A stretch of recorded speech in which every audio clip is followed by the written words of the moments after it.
It's okay. It's okay, I haven't started. I'm gonna wait like a solid minute before starting, just so people can get in here. Assuming I can just pick new games I never played. Tell us your name, Claude.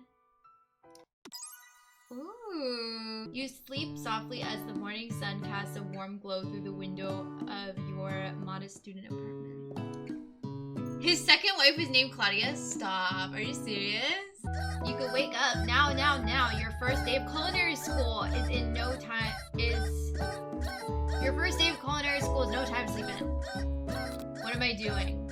Smack the clock up and at him, throw the clock out the window. I'm gonna smack the clock because that's what I do. Lying in bed, you stare at the ceiling, think about everything that awaits you at the prestigious University of Cooking School Academy for Learning. Your mind begins to wander. Who will be there? What will you cook? What should you wear? And time begins to fly by, and you find your imagination getting away from you. Oh, I always think about the future. I think I'm gonna pick Daydream. It's here, finally, your first day of culinary school. So many dishes to prepare, so many students to meet. Your mind is swimming with possibilities when you realize you're running late. You grab a biscuit and burst out the door to hurry. I wish I was woken up with KFC biscuit. I wish. I never have these lingering in my house. Delicious, just what you needed to wake up those taste buds. Yikes, you're in such a hurry, in fact, that you forgot to put on any deodorant. Before running out the door, you're sweating buckets as you rush to arrive on time. Standing in the quad, you gaze upon the magnificent University of Cooking School Academy for Learning. Here comes your lifelong best friend forever, Miriam. She's the most adorably awkward person you've ever met, and you absolutely love her for it. Good morning, Claudia. You excited for the first day of the rest of our lives? Actually, because I sure am excited, a little nervous.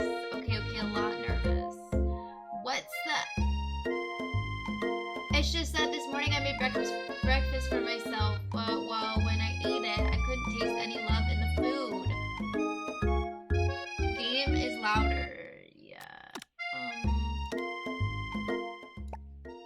We'll go like that. What if I'm no good? What if I fail? Classic Miriam, raised by master chef parents, she's always held herself to a very high standard. Ever since we were little babies playing together and you rescued me from that quicksand box, it's been clear to me that you're the most loving, caring person I know. You're gonna do great. I don't even eat breakfast, but McDonald's hotcakes.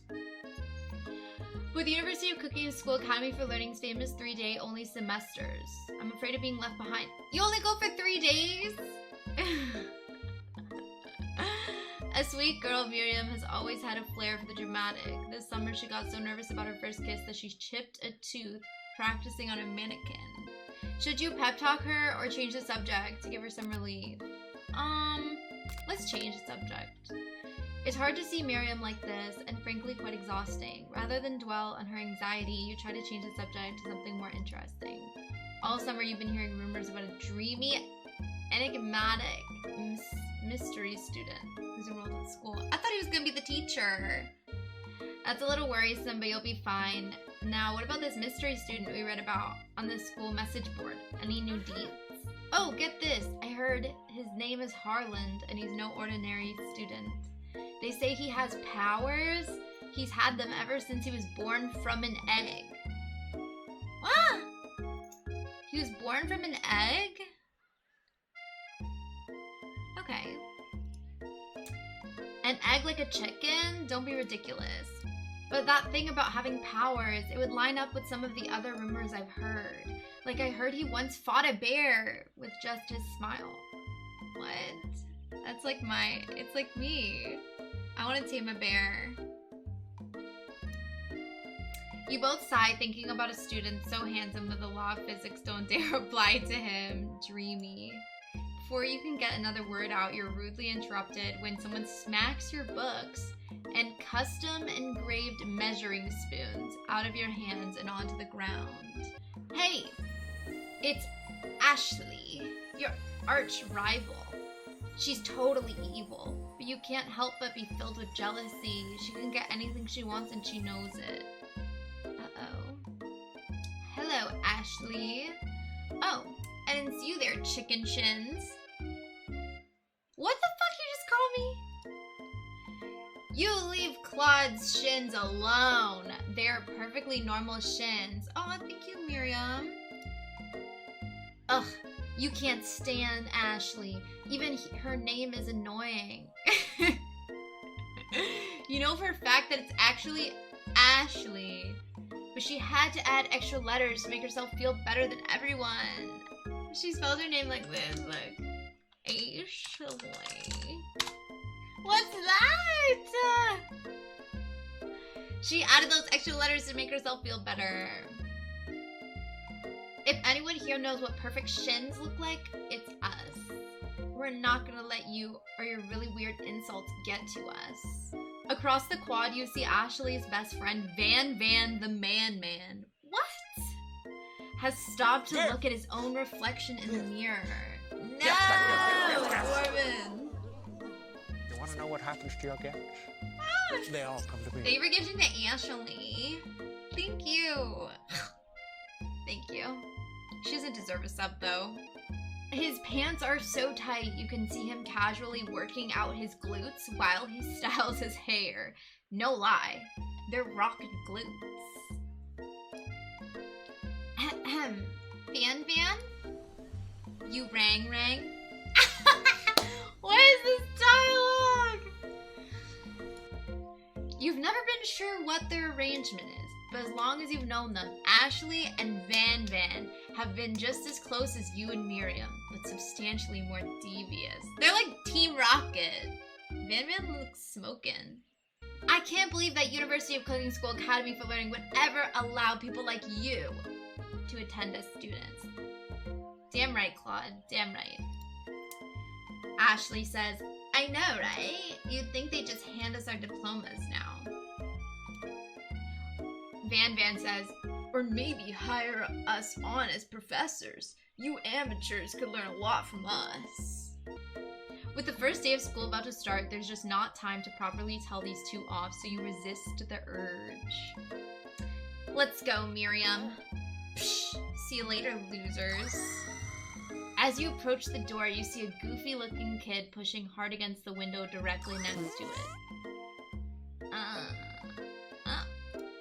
Oopsie. I think it's broken. You reach forward and easily pull the door open. That should do the trick. I love you. That's how I imagine this guy sounding. I love you. I think you mean thank you. My name's Pop. I was named after my Pop. He's old.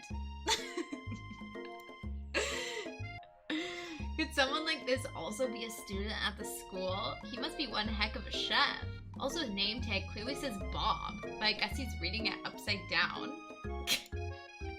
Hi, Pop. I'm Claude. So, are you gonna make me hold this door all day? Nope. And with that, the young man walks into the building ahead of you. Is it just me, or is he kind of cute? I think it's just you! I love that they get my personality just like that. I would definitely say that. You both shrug your shoulders before following him into the building. You stand at the edge of the room, unsure where to sit. Other students wander in and keep themselves busy chit-chatting. A scruffy-looking pooch takes his place at a podium at the front of the class. Adorable. Sprinkles! His name is Sprinkles! Now, quiet down, everyone. Who's this unreasonably cute pup, and why is he in our culinary class? You must be Sprinkles, head instructor and CEO of UCSAL. Oh, how do I do Sprinkles' voice? Please, call me Professor Dog. I may be cute and little and fluffy, but I still demand respect. Woof. What? A cute dog is our professor? This is the best school ever. I guess only a dog's nose is capable of picking up all the nuances of fine dining. Out of nowhere, wind begins to rush around you as a swirl of cherry blossom petals fill the air inside the classroom. Uh-oh, I think he's coming. I'm chilly. Someone close the window. And He walks in. Ah! You're immediately swept up in the aura of this new student and his remarkable goatee. Who knew anyone could be so handsome? Time stands still. It's him. It's... If it isn't my favorite student, Harland.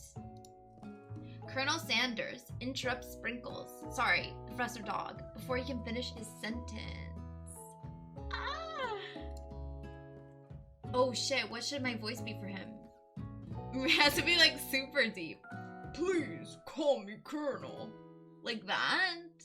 Colonel Sanders. A hushed murmur rolls through the classroom as Colonel Sanders walks down the aisle of desks. Suddenly the room is sweltering. Sweat begins to beat across your brow. You feel like everyone's looking at you and you're not entirely wrong. And this over here must be Sweaty Sweats a lot. Oh my god, Ashley, get the fuck out of my face. How did I do Van Van's voice? Maybe we should open that window back up before Faucet Pits melts into a puddle and evaporates entirely. You two both know my name, and we were in the same kindergarten class. What is with all your really weird insults? Oh no, I have to click this one. I don't have a choice. Oh my god, I'm nervous to face him. Colonel Sanders, beautiful angel that he is, stands before you, smiling gently, his hands outstretched. Oi, howdy. This classroom gets hotter than a Kentucky fryer. Please, use my handkerchief. You freeze up. Colonel Sanders is talking to you. Wait, Colonel Sanders is talking to you about how sweaty you look. You're completely mortified. This can't be your first interaction. What if he never forgets this moment? How will you respond? I'll take it. You stretch out your hand and Colonel Sanders places a fine silk handkerchief in it. It's so beautiful.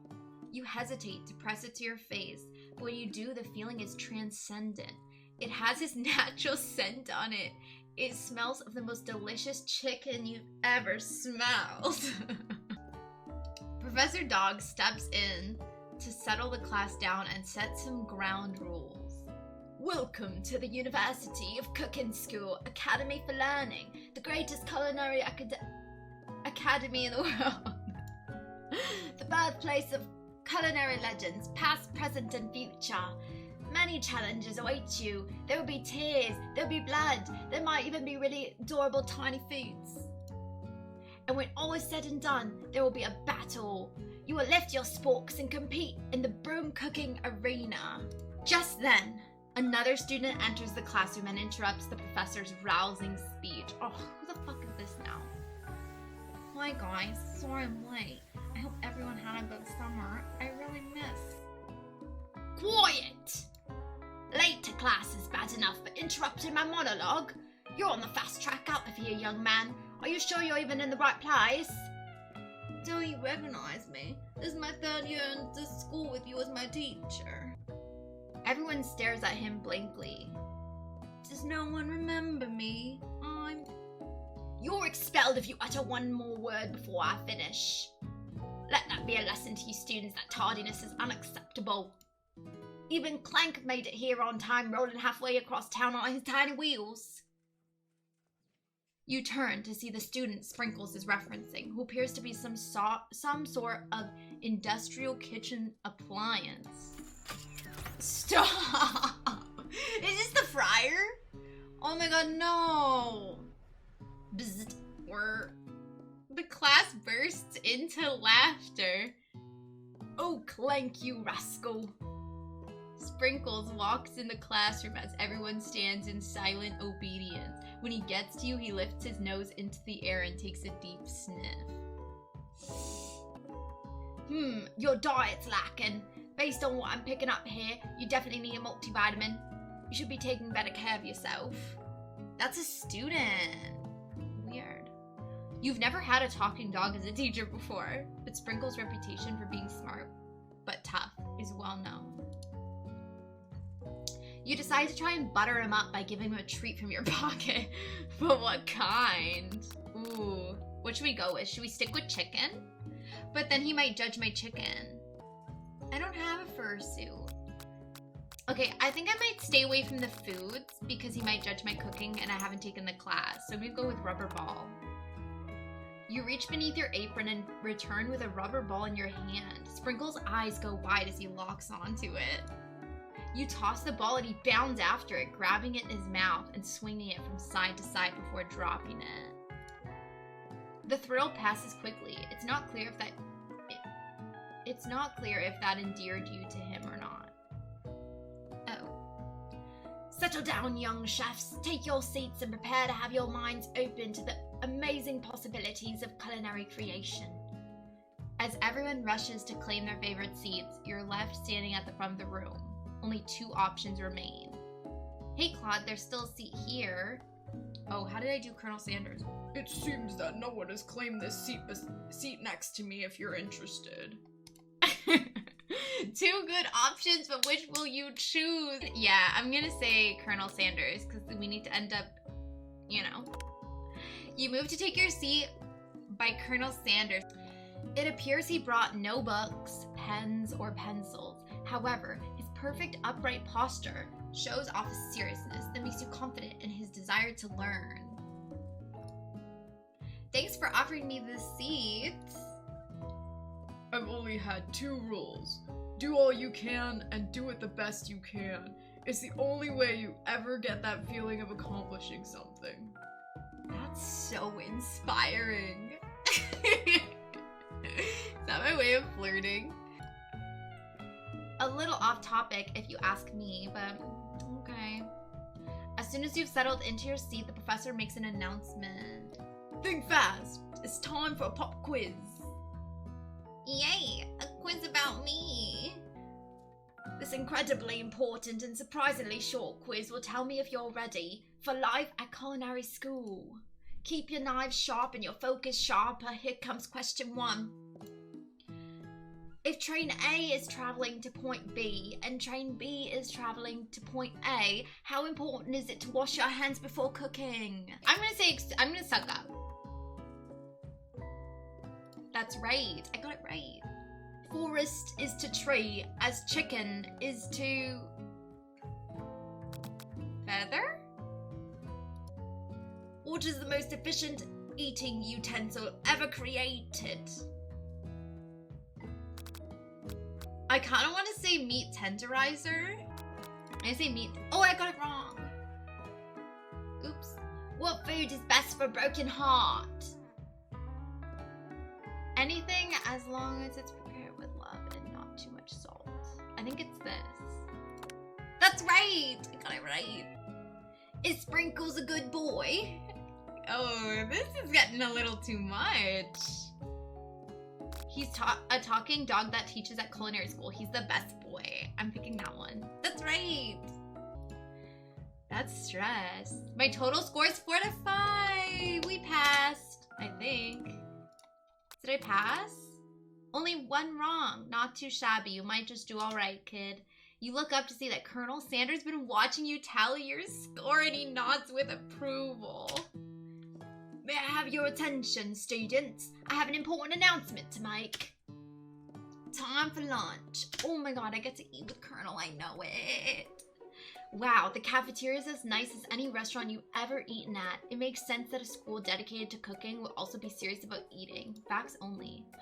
The Stewart Cafeteria? Martha Stewart? Does she own this? A delicious fragrance wafts through the room and tickles the end of your nose and your mouth waters. Ugh. Do you smell that? That must be our lunch. It smells crazy good. Oh, this guy. Hold on. How did I do it? Everyone, can I have your attention? Is it about lunch? No, I just wanted to apologize for my tardiness. You see, I was... Oh god, here we go. Howdy, folks. I'd like to make an announcement. Hey, I was It's about lunch. Everyone cheers. But shh. Lunch. She said, shh. I feel like they wrote me so well in this game. I feel like every time it's me talking, it's something I would say. In honor of the new semester, I have prepared something special to share with everyone for lunch. That must be the smell I smelled. Indeed, that smell. You hold your breath, waiting to see what food this mysterious student's created. You've heard that he's very talented, but were the rumors true? Is this? Colonel Sanders lifts a large bucket above his head. Its contents glimmer in the light. Piled high are huge pieces of chicken, breaded and fried to a crispy golden finish. The aroma envelops you. I love that word, enveloped. And you begin to feel warm and safe. Colonel Sanders has filled a bucket with chicken? What a novel concept. Your stomach begins to growl. Your stomach begins to grumble, as if to say, stop thinking and start eating. For years, I've been developing a secret recipe for the perfect fried chicken. By my calculation, nothing less than 11 herbs and spices are required to achieve the perfect balance of flavors. You look around and notice that every other student has a pen and a paper and is scribbling notes as fast as they can. But that's all I'll say about that. What? You think we want your stupid secret recipe, dude? Pshaw. Nah, my dude. Nah. Did you see that? It's pshaw. Nah, my dude. Nah. What is that from? Pshaw. What is that from? I'm just, drafting a last will and testament in case, one of those ingredients is, poison. Got him! What a loser. He looks around nervously to see if anyone else is laughing at his sick burn. You wait to see what zinger Ashley's prepared to follow up, but she suddenly takes a different approach. Yeah, and I was just, writing in my diary. Dear Diary, today I smelled something beautiful. I knew at that moment that only the hands of a true gentleman could fry chicken so tender. You see her body language change from bitter and evil to sweet and innocent as she slides closer to Colonel Sanders. She realizes that he is destined for greatness and fame with cooking skills like this. She wants him all to herself. No! She's gonna steal my man! Now I have to fight for him? Are you actually being serious? Oh, please. Well, Van, the man, if you don't want any. I'll take his. Whoa, hold on. I guess I'll try it. He takes one bite and his eyes grow wide. He starts contorting his face as he tries to hold in his pure exhilaration and act unimpressed. Easy now. There's enough for everyone. Please, my fellow classmates, dig in. You take one of the pieces of fried chicken out of this bucket and sink your teeth into it. It's amazing! I know it is! Get the gravy, bitch! Get the fucking gravy! Get his gravy. Tasting Colonel Sanders' food transports you to another dimension. Alone with your taste buds, gripping a drumstick in your hand, you float weightlessly. What should I do? Should I swim towards the light? No, we don't want to go to the light. We're going to the dark side. Savor the moment and everything that it tells you about Colonel Sanders' culinary heart. Focus your mind and meditate. Try and identify every flavor. I think I do the first one. I think I do that. You let the food rest in your mouth and focus on it, scrutinizing every flavor. One time, I left a pickle in my mouth for 2 hours. Salt? Maybe. Pepper? Too obvious? Oregano. Basil? Maybe. But there's something else. What is the secret ingredient? Something dark. Something spicy. You dig deeper. Deeper and deeper. Yes, even deeper still until you find it. Could it be blank? They don't tell you they put a blank. He really did it. How bold, how adventurous to use blank. Oh, they're keeping it a fucking secret. I wanted want to know, for real. You try to go even deeper into the sea of flavors, but this revelation alone is more than you can handle. You snap out of it and realize that this information was meant to remain a secret, and yet, now you know. A mantle of responsibility now rests upon your shoulders. This secret is too big to bear. I just added that in. That's just how I feel. That's not in the dialogue. As you look around, you realize that everyone in the room is consumed by the lunch. No one noticed that you've traveled through space and time. I went through the space-time continuum. After tasting his food, you try to get some one-on-one time with Colonel Sanders. Approach Colonel Sanders! Colonel Sanders smiles ever so softly as you approach. He stops what he is doing and allows you to break the silence. Colonel, I wondered if I could talk to you for a second. Anything for a fellow chef. What exactly was on that chicken? Ha ha ha, how bold to come out and ask. It's an idea I had for a new combination of flavors that will make me my fortune and establish my legacy for all time as I open a chain of highly successful fried chicken restaurants. No big deal. It's just you and me here talking. I can keep a secret. In fact, I've got some of my own that I'd be willing to trade. What the fuck secrets do I have? What's the rush? The semester's only getting started. We've got 2 more whole days to get to know each other. He's clearly not gonna give it up easily, but it doesn't hurt to be persistent. You know what they say about secrets, Colonel. Shouldn't learning be fun? You've got moxie, I'll give you that. Colonel Sanders looks both ways to make sure you're truly alone, and then leans in. You can feel his warm breath as he whispers. Just one ingredient, but you can't tell. I use blank. It's something my great-grandmother taught me. Blank? Wow! You'd never have guessed that. In fact, you're not even sure where you would get some if you searched. What the? What spice would you not be able to get if you searched for it? What? And blank definitely isn't the flavor you tasted before, so now you're 2 ingredients closer to knowing the full recipe. But you don't tell Colonel Sanders that. While you're wrapped up in that huge revelation, you notice that Colonel Sanders has disappeared. While everyone else is still in the cafeteria, you decide to look for him. You find Colonel Sanders outside, standing in the quad. Oh, it's you again. Howdy. Sometimes I like to come outside and look at the school buildings. I think about how my story will continue on after I've graduated. It sounds like you have big plans. I dare say, the biggest. I will leave my mark on this world, you can bet on that. Alone together for the first time, you figure now is the perfect moment to show your personality to him. Neg him to show your own strength. Wow him with a big idea to add an additional ingredient. No. Be modest but thoughtful. Probably that. Because I don't want... Or maybe we can team up. No, but then he might get offended if I ask him that. I'll do this. Well, I just wanted to tell you that I really enjoyed your food. Now you got his attention. The flavors were complex but comforting. The interplay between salty, savory, and peppery, it was perfect. I appreciate the compliment, Claude.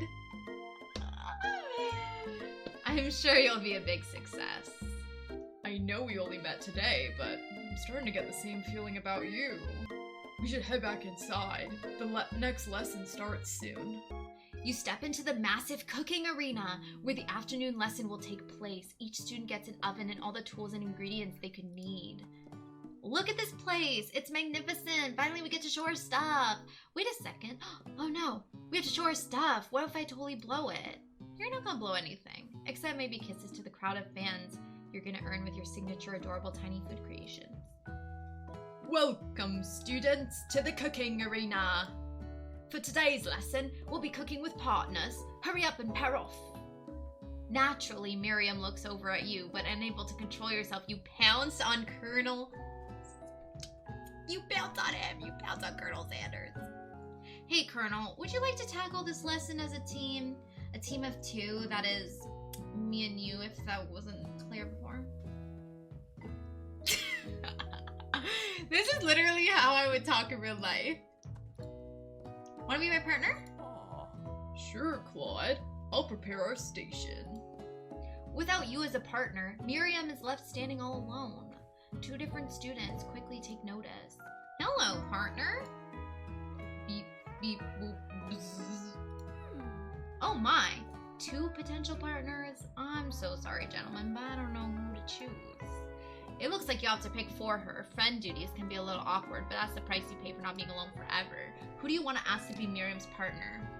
Okay, I think I'm gonna have to do Pop, because she called him cute before. I think she's kind of into him, and she would forgive me for picking Colonel Sanders if she goes with Pop. So I'm gonna pick Pop, because she called him a cutie. Sorry, Clank, but I think Miriam will be partnering with Pop today.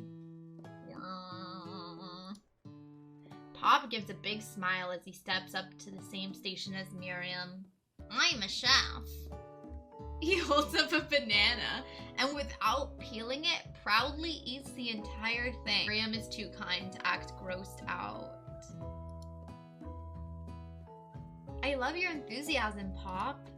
She looks at you like, really, this kid? It's too late to change your choice now. Now it's time to focus on your own cooking classwork. Alright, you 2. For today's lesson, we're going to keep it simple. Pick a basic dish and divide it up the steps. No chef is an island. It takes 2 flints to make a fire. You get the idea. Which dish do you suggest to your partner, Colonel Sanders? Steak tartare, using octopus, grandmother's mashed potatoes and gravy. Definitely the mashed potatoes and gravy, because maybe it can go with his chicken. I've always been something of a down-home chef. I was thinking we could make something warm, inviting, comforting. Maybe mashed potatoes. And gravy? I couldn't imagine one without the other. Colonel Sanders casts a coy look at you, causing your whole face to go beet red. Embarrassed, you quickly turn away. I'll go get the potatoes. No, please, let me. Picking perfect produce is a passion of mine. Looks like things are getting pretty fresh around here. Does someone have a crush on Colonel Sanders? We're just cooking partners. Mind your own fucking business. I added fucking in there. It's not a thing. Sanders' heart is my business, and you'd better keep your fingers off my man. Did someone call for me? Ugh, no. Jeez, Van Van. While I'm over here crushing Claude's dreams, you're supposed to... Is this music supposed to be in this game? It sounds so awkward. You're supposed to be taking care of our classwork. That was the deal, remember? Colonel Sanders returns, arms full of peeled potatoes. He tosses them into boiling water and turns his attention to you and your old friend, Kate. I'm so distracted. Shut up. Why are you so loud for? It's a boss fight. Oh, howdy there, Ashley. Van Van. Are we working in a quartet instead of a duet now? Duet. Actually, no. It looked like Claude was struggling, so we offered to give them a hand. You know how it is. These young amateur chefs need a lot of mentoring. I was gonna say, Colonel Sanders, maybe I could also teach you a thing or two about fancy food. Maybe one day you might be able to get up to my level. Ha! Doubt it. Don't be rude, Van Van. Personally, I have no doubts whatsoever about Colonel Sanders' ability to concoct creations worthy of admiration. After all, your fried chicken was quite spectacular. But Colonel, if you ask me, I might make a better partner for you than this thing that has positioned itself at your station. Don't you feel deep down that we cast complementary shadows? We fit together like a thigh and a drumstick.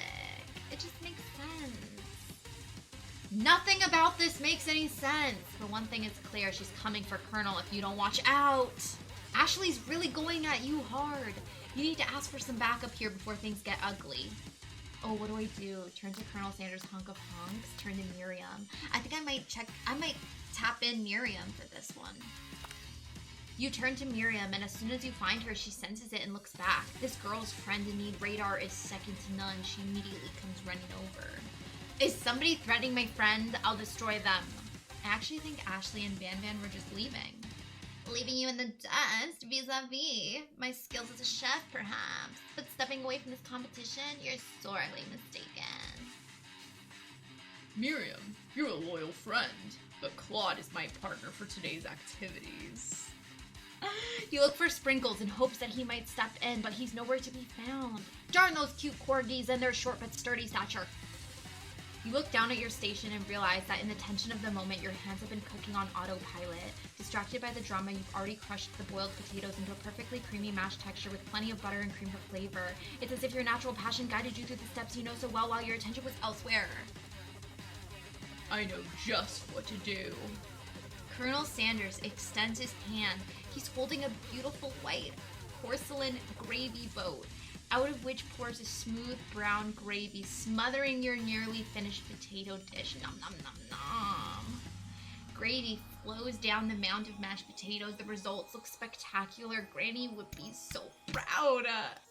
Colonel Sanders holds a spork out to you. You reach out and grab hold of it, but he doesn't immediately let go. The two of you stand holding the same spork, and for that small moment, all the madness and pressure in this crazy world stops. Your eyes lock. The moment is electric. Time stands still. If you love something, set it free. Huh? What are you talking about? Together you dig the utensil into the mashed potatoes and lift a heaping sporkful up.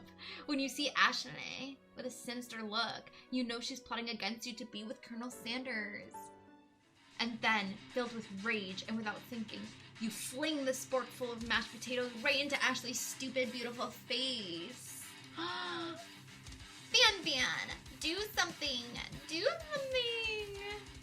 Scooping up a fingerful, Van Van tastes the dripping mashed potatoes and gravy and realizes that it's delicious. Horrified by this revelation, he slinks away. Will he ever be able to cook something with so much love and integrity? Hold on right there, Claude. I don't know what that... I don't know what that accent was. I was trying to do British and then I don't know what happened. We do not waste food in the broom cooking arena. Colonel Sanders, I expect better from you. If you throw one more spoonful, you better both be prepared to eat it from wherever it lands. Can I have potatoes, please? Van Van rushes back over a covered dish in his hand. Mashed potatoes with gravy. Pathetic. In just a few minutes, I prepared a full meal. Gaze upon my specialty, braised tentacle of octopus in my silky saltwater sauce. Plated on a battle-axe blade, forged by my supreme chef ancestors. You've ignored me too long. That ends now. It is I who will have first bite, and you will all look on with envy. The interrupting student rushes at Van Van and swipes a bite of his signature dish right off the plate. No, don't! Something about this dish doesn't strike my nose quite right. I think the octopus was rushed and may have turned in the process. The results could be toxic. Too late. It's been eaten. I think I left something in the oven. I don't feel so good. It killed him! Oh, that guy's dead! Ah! The octopus killed him! Everyone, step back. Don't take another bite. When you look back at the plate, the rest of it is gone. You notice the tip of the tentacle being slurped up in Pop's mouth. Oh my god, Pop ate it too! Ah! Pop winces in pain for just a moment, then is almost immediately back to his oblivious self. Oopsie! Oh, he didn't die. Tastes like poison. The entire class has gathered to watch Pop's final moments. Shock has frozen the whole crowd. They are as motionless as statues. The class bell rings, disrupting the moment, snapping everyone back to reality. It would appear that Pop's enthusiasm for trying new things, despite obvious danger, has inoculated him against poisons of all kinds. I'm not sure the professors here make enough money. Ghost of student. Hello? I just turned into a ghost over here. Seeing that you're shaken up by that really annoying student and all his nonsense, Colonel Sanders approaches you. I'm sorry you had to go through that. Please, let me walk you home. What? Like, for real? Oh, come on. You follow Colonel Sanders out of the room. At night, the school building has taken on another vibe entirely. It's dark and more than a little spooky. Colonel Sanders stands in the quad's neon glow and speaks softly.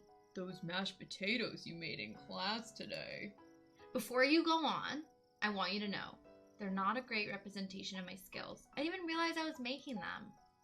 They were amazing. Tasting them, it reminded me why I became so passionate about food to begin with. Colonel Sanders is getting choked up. Cooking is obviously important to him in a way that you find inspiring. Now might be the perfect time to tell him you're developing feelings for him. Colonel Sanders? Yes, Claude?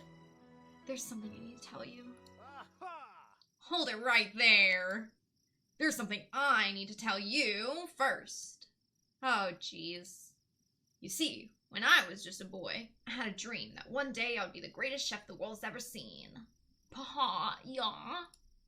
And every day since, I've been working toward that dream. Day and night, never stopping, never resting. Also lifting a lot of weights, like so many weights. We should follow our dreams with all our hearts, that our souls may grant them like wishes floating on a shooting star. Hey, no, you... Shut up!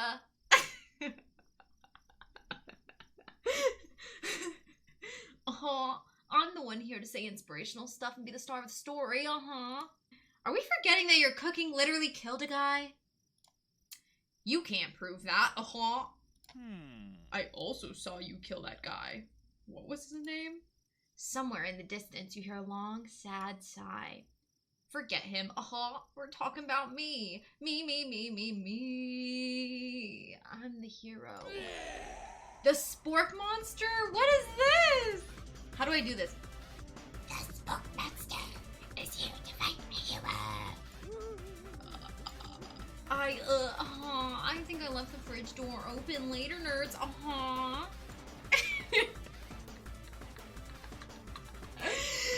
How dare you threaten me just as I was letting down my guard and connecting with another chef on an emotional level?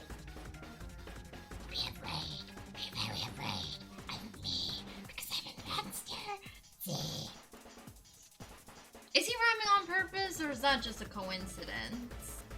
But before you can discuss syntax any further, it's a turn-based fight sequence. What will you do? Oh my god, I have to fight this guy? I'm attacking him. You decide to go on the attack. Which attack will you choose? Cook with love. Does 1 damage. It just got real. That attack really upset Spork Monster. Spork Monster goes on the attack. They spit hot gravy. Ah! Right at you. You take 1 damage. I'm attacking you again. Decide to go on the attack. It worked last time, right? Cook with love. Let's go. Does 1 damage. Spork Monster won't forget this. Spork Monster's really feeling threatened by your attack. Spork Monster focuses their mashed mind and draws in energy from Mother Earth itself. They grow larger and more intimidating. How will you respond? I'm gonna defend this one. I'm sorry. Which defense? Trepidation. You hold your head between your hands and mutter, this is not happening. This is not happening. Spork Monster's no quitter, buffed up and ready to rumble. They go on the attack once again. Spork Monster uses Utilitensel. You take 2 damage from the attack. If you take much more damage, you're not going to survive the battle. I gotta defend again. Which defense? Buff up. No one can control this much buffness. You start to feel bloated and, quite frankly, a little gassy. You'd better attack soon or you're likely to explode. You decide to go on the attack. Chow down. Does 2 damage, a powerful blow. Spork Monster's oozing cheese sauce onto the lawn of the quad. I wonder who's gonna have to clean that up. Feeling vulnerable, Spork Monster prepares for its ultimate attack, Rounded Edge. Vile villain, your reign of terror stops here. Colonel Sanders summons the energy of 1,000 chickens! Oh my god, I'm scared. He has a chicken staff. He has the energy of 1,000 chickens. Hot Pie Power Pinch. Hot Pie Power Pinch does 10 damage. Spork monsters defeated. You saved me. An injured spork monster spews steam into the night. What should I do? Should I spare him? No, forget mercy. Let's finish him. No student will ever walk the quad in fear again. This monster messed with the wrong chef. Attack. You're ready for your final attack. You'll never survive my student debt loan destruction. Student loan debt destruction does 10 damage. Spork monsters completely vaporized. Colonel Sanders looks on in awe. You continue to surprise me, Claude. The defeated monster left behind a special item. It appears at first to be a cookbook, but upon closer inspection, it's so much more. It's a book of magic spells with a golden chicken on the cover. You open the cover and find a library card tucked inside. The last name to have signed it out is Borko. The fucking dog. Borko? That name sounds strangely familiar. Your blood is pumping as you stand in the quiet of the night, holding the mysterious book in your hands. As you come down from your battle buzz, you realize that your final attack has left you completely depleted. The world around you begins to fade away. Without any energy to keep your eyes open, darkness overtakes you. The image of Colonel Sanders flashes before your eyes as you fall asleep. He must have helped you get home. In your tired state, you don't know if you could have made it without him. What a guy. You want to thank him, but you don't have the strength to utter a single word. You feel your covers being pulled up over you as you are tucked in tightly. Good night, my Colonel. In your dream, you're together with Colonel Sanders. For some reason, Sprinkles is also there, instructing your love. Dreams are weird. You awake on day 2 and attempt to process the wild visions you had. Were they memories or premonitions? You lie in bed and stare at the ceiling, thinking about the secret you discovered while tasting Colonel Sanders' cooking yesterday. You can't believe he really used blank. And then there was that secret ingredient that Colonel Sanders went ahead and told you outright. Not much of a secret, huh? It's probably just because he already trusts you so much. Sure, that makes sense. We'll go with that. You meet up with your bestie in front of the school. Before you can tell her about the encounter with the spork monster, she launches into a story of her own. Okay, I know this might sound a little strange, but I think I might be, I think I might like Pop. Like him? Like? I know, it sounds like it's moving too fast, but there's something about him. I like him. Like him. We got to talking after class, and he's actually a totally sweet guy. Not only that, but he's really smart. He told me all kinds of stories about Colonel Sanders. Oh, yes, smarty indeed. Did you know that Colonel Sanders enlisted in the army when he was only 3? Not only that, but he found a special unit of super soldiers who all wear the same hats just because he put a hat on one time and thought it was cool. But Colonel Sanders doesn't even wear a hat. He wears a ribbon tie. Either way, maybe it'd be best if you took it slow with this new boy, like I am with Colonel Sanders. You and Colonel Sanders, the coolest guy in school, the most famous student to ever attend University of Cooking School Academy for Learning, you're a thing now. We definitely connected yesterday. Sure you did. You're great. Why wouldn't he be into you, I guess? Laughing at the implication that you and Colonel Sanders might be a thing is definitely not cool. You are great. You have an idea about how to prove that your love is real. Well, if he's not into me, why do you tell me one of his secret ingredients then, However, you don't tell her that you know a second ingredient too, which you discovered all on your own. Your bestie's eyes light up. A secret ingredient? Yeah, I just said that. A secret ingredient. Is there a dramatic echo in here? Miriam checks to make sure you're alone before continuing. ... So this summer, while I was on vacation with my family, a lovely man approached me in the botanical garden where I was wandering. This can't be good. He told me all about his passion for spices, secret spices. The man even gave me some to show me what he meant. He said it was a powder created from super duper rare dried flower petals, and that if I did him a big favor, I could have some of my own. Please, Miriam, don't tell me. So I filled my suitcase with them and brought them home. He was so nice. He even met me at the gate when I arrived. Later, when I cooked with them, a very strange feeling came over me, and the flavor was unlike anything I'd ever tasted. I think you're being very liberal with the meaning of spices here. Whatever.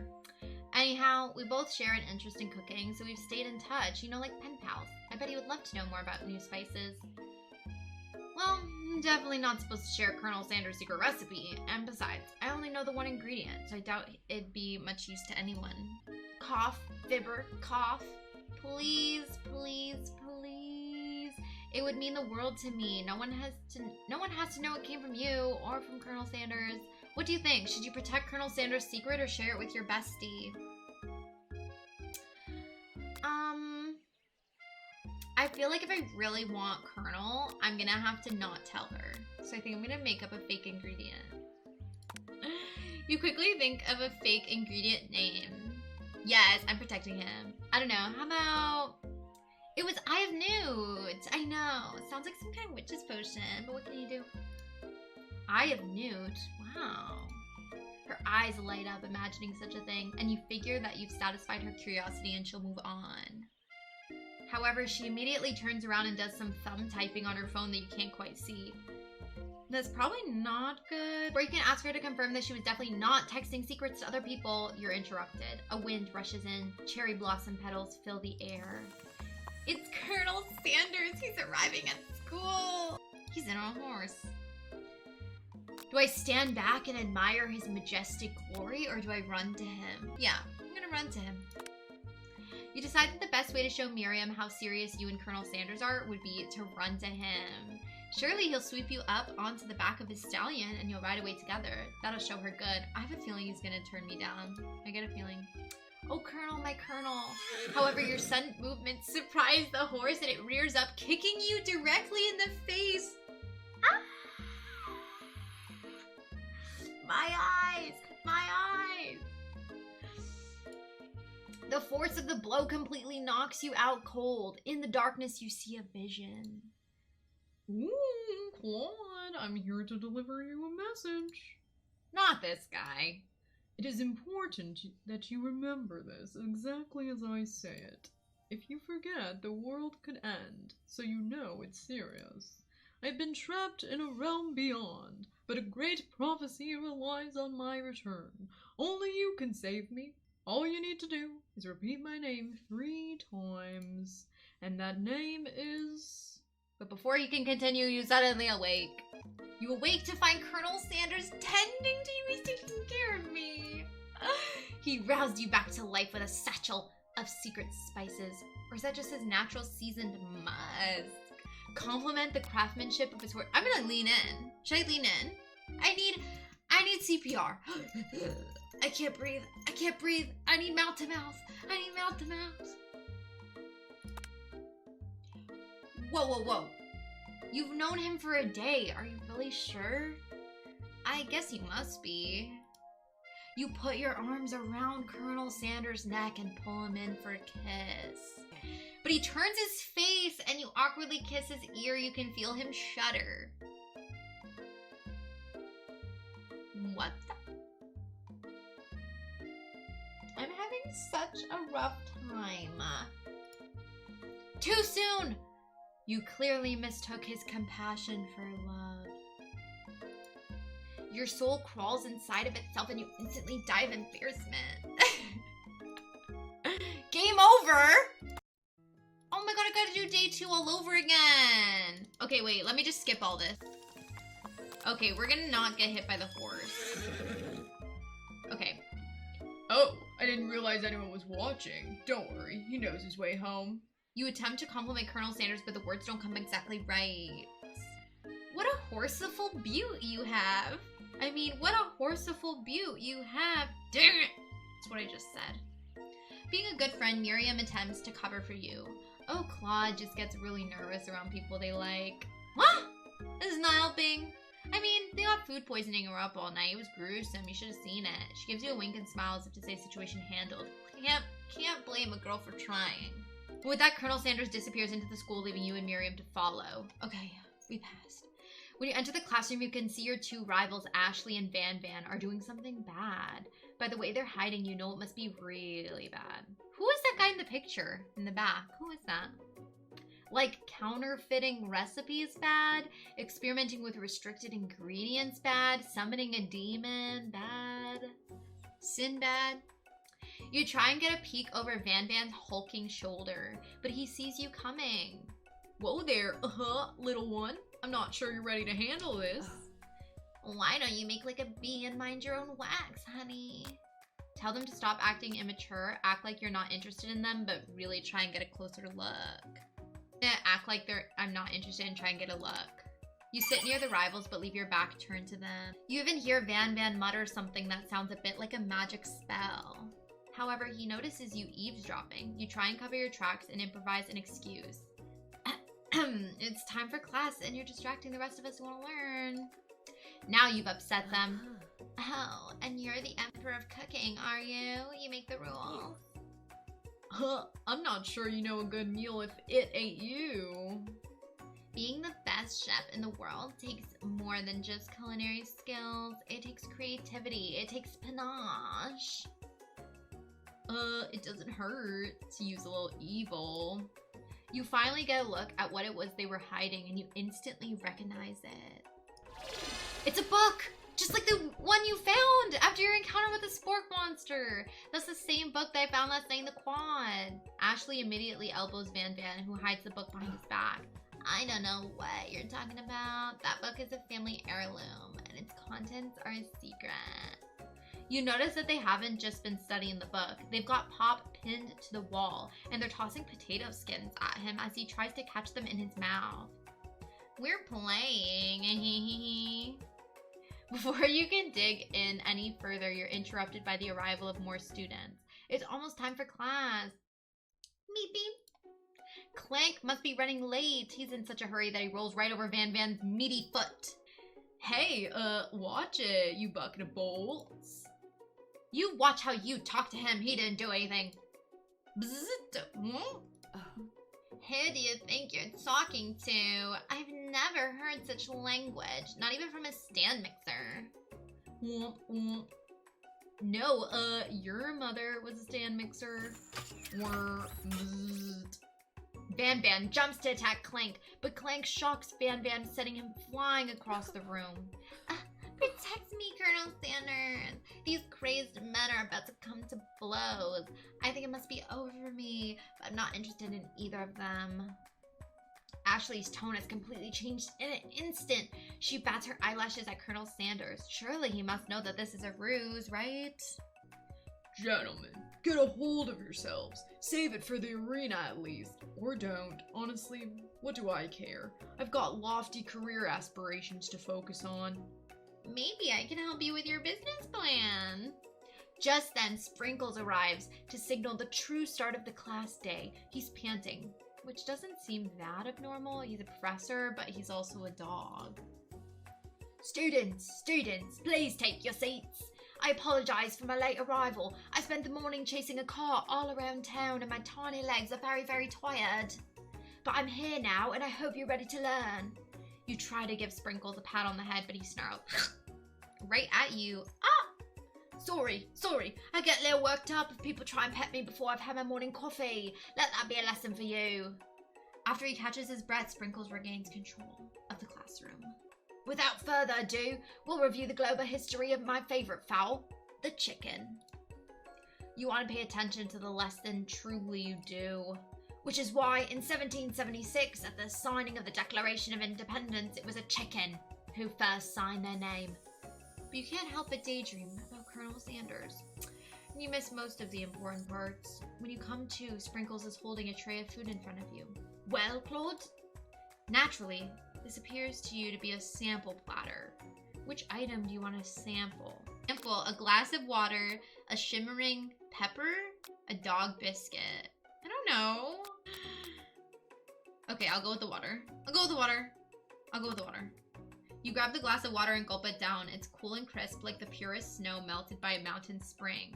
Hey, that was mine. It was from my favorite toilet. You owe me $6.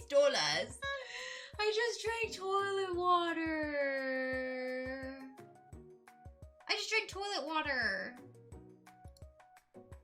You've got excellent taste. You think to yourself, geez, I should pay better attention.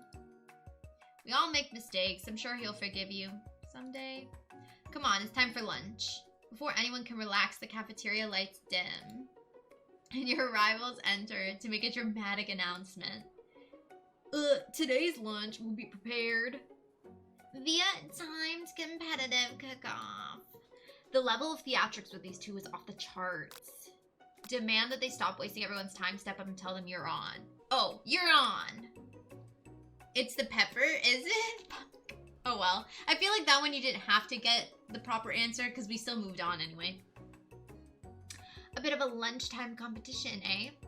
Count me in. If I have to wipe the tables with you fools before I set my lunch down on it, then so be it. I'm not the fool. You're the fool. Fool. What a line, Van Van. Good one, Van Van. I like your gumption, Claude. I'll be watching your performance. Just as things reach a boiling point, Sprinkle steps in. Surely he'll put a stop to this madness. Now, students, please settle down. This is a lunchroom, not a sportsing court. Finally, a little sense, you breathe a sigh of relief. At least, not until we turn on the timer.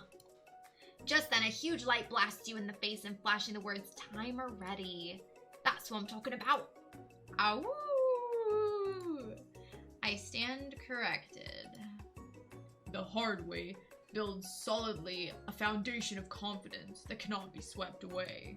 And that's an original quote by me, in case anyone was wondering. I hope its message lifts you to victory. Like a diamond, I was formed under pressure, and now is my chance to shine. I will defeat you myself. You had his chicken, and you made mashed potatoes and gravy on day 1, and you're feeling like you can really impress him again here. It's time to boil some water for the potatoes. Think fast. If the timer runs down, you'll be forced to pick randomly. What temperature does water boil at? Yes! That's right, but how would you have ever gotten into this school without knowing that? Winner gets to rub my furry belly. Let that enticing offer motivate you. You're gonna need to season this chicken before you cook it. You don't know Colonel Sanders' recipe exactly, but you have an idea. How many herbs and spices? 11, 10. Oh, I fucked up. I've seen schnauzers with better sense than that, and the miniature kind, no less. Now they've got some basic steps going on. It's time to elevate your craft. What state of mind offers the most flavor? I don't know. Gratitude. That's right! You must never take this opportunity for granted if you hope to succeed. Your classmates are rooting for you, but Ashley is simply stronger and faster than you. You'd better pick up the pace if you want to survive.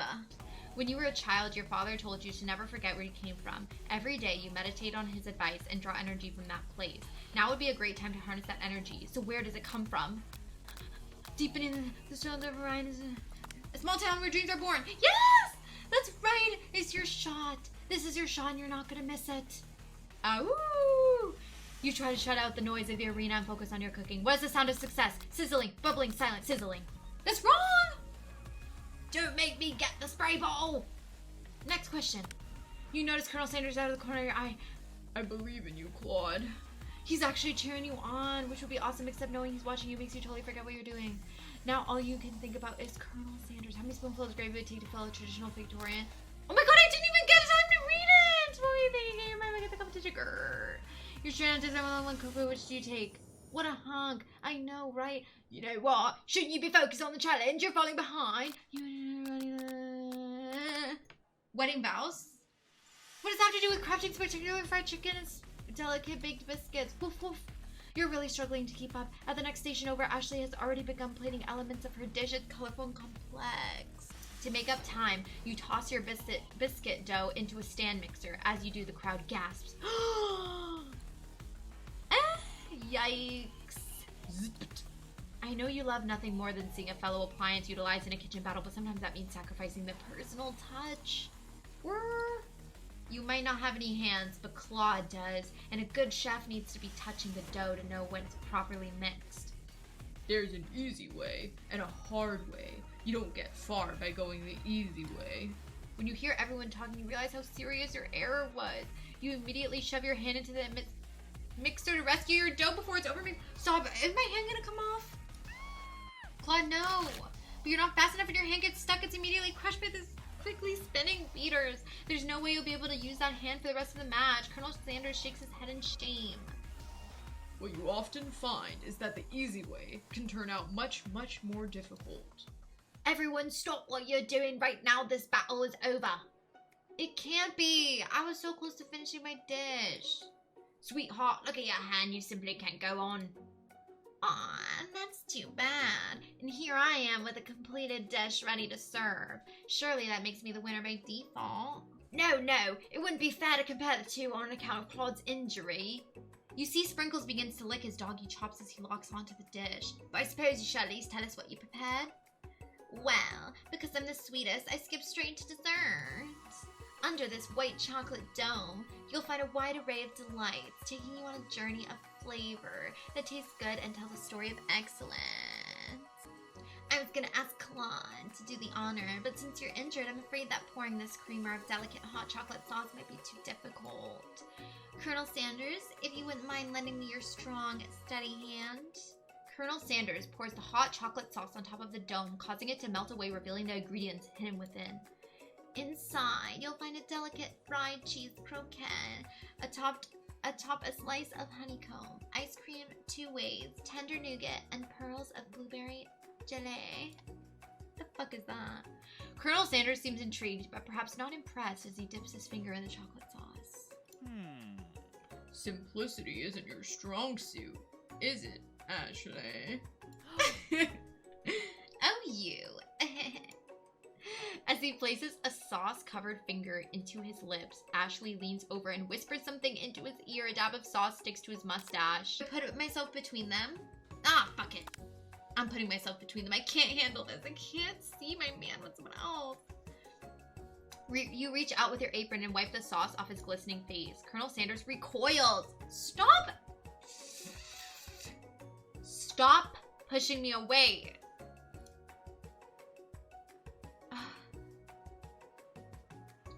This goatee isn't just a fashion statement, it's also functional. I was saving that flavor for later. Game over again, man. Fuck you, fuck you. I'm internalizing my rage. Your rage burns so intensely within your eyes that they burst into flames. The flames cause your eyebrows to catch fire and turn to ash, and they fall off of your face, which means people will have a hard time understanding your emotions for the rest of the semester, perhaps forever. Embarrassed and ashamed by your poor performance, not to mention your crispy fried brow, you run for the quad to be alone. Okay, I didn't lose. Beautiful weather feels like an insult. Inside of you, a storm rages. It's Colonel Sanders! He's probably here to tell you that he and Ashley are in love and have decided to get married. And he won't even ask you to cater his wedding because you're a terrible chef and an awful person. You try to hide from him, but he approaches you directly. I know you're hurting right now. Not just from the devastating loss, but from that run-in with the mixer and that small fire. We should get that checked out. I'm fine. Can you just leave me alone? I'm a loser. I'm not fit to fill your fryer. I'll never be a master chef. Failure is a part of life. Not just for you, but for all of us. Do you think I've never failed at anything before? That's exactly what I think. Well then, think again. I wasn't always the man you see before you, enrolled in culinary school, incredibly handsome, successful, motivated. Well, handsome, sure. I was born that way. But I've walked other paths and arrived at dead ends. I was passionate about life, but I failed as an obstetrician. I was passionate about justice, but I failed as a lawyer. I was passionate about livestock, but I even failed as a mule handler. That one was especially humiliating. Mules can be so cruel. I didn't know. People see my delicate ribbon tie and my well-kept beard and assume that I've got it all together. Which is true now, but It hasn't always been. Sounds like this guy could really use a hug. I resolved then that I was going to amount to something. No amount of hours, labor, or money would deter me from giving the best I had to give. As Colonel Sanders changes focus, you can see something ignite inside of him, a burning passion. One has to remember that every failure can be a stepping stone to something better. My new dream is pure, it's honest, it's something that a humble man in a crisp white suit can be proud of. I will create a new chain of chicken restaurants that will bring joy to the entire world and make up for my past misdeeds. Yay! Just as your moment grows intimate, you're interrupted by a threatening, shadowy presence. Battle scarred from the night before, you prepare for the worst. The spork monster fucking again? Orko, best monster, is here to fight a hero. Is anyone else feeling a bit of deja vu? I'm sorry, Gorko, but I could have sworn we already just battled you last night. That was Orko, my dream, and I, Orko, and you, to avenge them. Are you stronger than Borko? Well, we twins, so no, not really. We're pretty much exactly equal in every way. Why you ask? Colonel Sanders smirks. He's already on the same page as you. I know, how many times do I have to kill this bitch? It's just that we beat Borko pretty easily, so I don't think you have much of a chance. Not to mention, I feel really guilty about that. If I could take it back, I would. I think what Claude is saying is, can't we just be friends? Life's too short for making enemies. I suppose you really don't need to fight. It's just I've got this much teeth and claws. All the better for enjoying tasty food. Surely you like to eat, don't we all? Of course I do. Inspiration strikes and you come up with a quick idea. That's my demon voice. Chomp on this. You toss a biscuit into Gorko's open mouth and he devours it in one gulp. Delicious. You're much nicer than the evil students who once upon a time turned me into the scorcher who stands here today. I don't believe it. You were human once?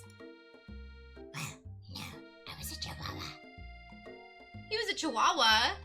but I was still stirred out of school until one day some mean kids with a magic spellbook cast a dark enchantment on me, and I was transformed forever. A magic spell book? Precisely. Porco used to have a copy, but somewhere along the way, I lost it. If you find such a book, I beg of you, respect it. You're a powerful chef, and I shan't rely on such dark, evil magic. No, you should be protecting the innocent from those who are cheating them through sorcery and guile. If you need me, don't fear. I'll be there. It sounds like there are some bad cooks in the kitchen of life. Claude, together, I am sure we can defeat them. Come back to my hideaway and we can discuss. A personal invite. You can't imagine what Colonel Sanders' home must be like. It sounds like you're about to find out. We're going to... Stepping inside Colonel Sanders' home, surrounded by his things, you start to feel a special bond with him. Look at that chicken. It looks like you live such an exciting life, Colonel Sanders. Every day can be an adventure if you approach it with the right attitude. Long ago, I made the decision to never stop searching, never stop working, never stop imagining. Have you been working on any new recipes of your own lately? I'm always excited to talk about food with another ambitious chef. Well, there is something. It's just a side dish that I've been tinkering with, trying to find the right balance of flavors and textures. I'm not sure I nailed it yet, but I'm close. Colonel Sanders' eyes perk up as he starts to wonder what dish you might be describing. It's meant to pair with something spicy or something crispy, both perhaps? Now you've got him right where you want him. Should you reveal your new creation to him or keep it a secret just for you? I think I'm going to reveal it to him. You decide that you're ready as you'll ever be to share your original cooking with Colonel Sanders. Before you can talk yourself out of it, you decide to dive in head first. You reach into your lunch bag for a special dish that you've been keeping on ice all day. I present to you my original coleslaw. The shredded cabbage dish glistens in the light of Colonel Sanders' luxurious hideaway. Magnificent.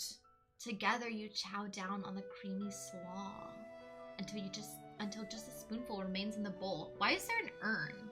You can't see it, but there's an urn on the table. Do you mind if I hold on to the last bite? I'd like to have it around so that I can admire its taste later and think back on this moment. You could offer to make him more, but he seems like a very sentimental kind of guy. Sure, why not? Please, make yourself comfortable. I'll be back in just a moment. You realize that now would be the perfect time to do some snooping. Around the room are various items that you can look closer at. Each item seems to radiate memories and emotions. Tap on an item to discover more about the Colonel. Okay, let's tap the chicken. You notice a very realistic stuffed chicken sitting on a corner table. When you pick it up, you realize it isn't just realistic, it's real. He has a stuffed chicken. Taxidermy? Must have been important to Colonel Sanders when he was alive. He's literally psycho. A little note clipped to the chicken's foot reads, "The true state bird of the great state of Kentucky." That's scary, though. What's this? A lock of silver hair is woven through the teeth of the comb. Upon further inspection, you realize that the hair therein isn't just silvery in color, it's actually made of spun silver. Ooh, what's this? A scented candle. You pick it up and try to identify the smell. Power tool, freshly starched collar, piece of wood floating in a lake, summer of '69. Nah, it's one of the secret recipe ingredients. It's blank. Fuck you! Just tell me what it is! What's this? You open the door to Colonel Sanders' closet and find a row of his signature white suits hanging within. You take one off its collar and try it on.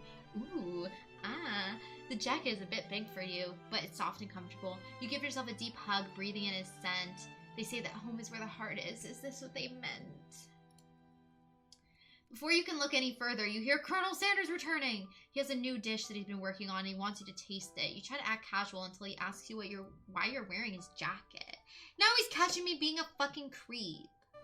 I don't usually loan those out, but I must say it does look good on you. Thank you. Oh crap, the jacket! You forgot to take it off. Oh, what do? I think I'm gonna lie. I'm just gonna say I'm cold. I can't be honest and tell him I was snooping. And I can't make a move because he's gonna reject me. I'm gonna tell him I'm cold. I'm so sorry. I didn't mean to intrude. I just got a little cold and thought this might warm me up. Colonel Sanders smiles and scoots close to the fireplace. Oh my god, I picked the good one. It's warm by the fire. Why don't you come a little closer? Suddenly, everything feels like it's moving too fast. Final exams are tomorrow. You should be thinking about what you're gonna cook. I should be home studying.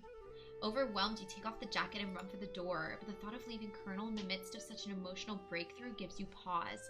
You stop yourself. Colonel? Yes, Claude? I honestly think this may be the beginning of something wonderful. I think you're right. We should take things slow. You talk late into the night and drift off into a slumber. Dream sequence! Zzz. Look at these fried chickens. You awake to a beautiful morning in Colonel Sanders' hideaway. We fell asleep! Did you make the right decision on how to respond to Colonel Sanders? Only time will truly tell. Today is a day that could change the rest of your life. You think about the new secret ingredient you just learned about. Blank. In some jurisdictions, blank isn't even legal. But if the recipe is a secret, how will they know? Your thoughts are interrupted when Colonel Sanders emerges into the room. He's holding a gorgeously plated breakfast and your mouth waters at the sight of it. He made me breakfast? Here's a simple breakfast I just whipped up. It's meticulous. You taste Colonel Sanders' food and it takes you on a journey. When you return, he's waiting to ask you an important question. He made me fried chicken and egg. I don't like egg, but I like fried chicken.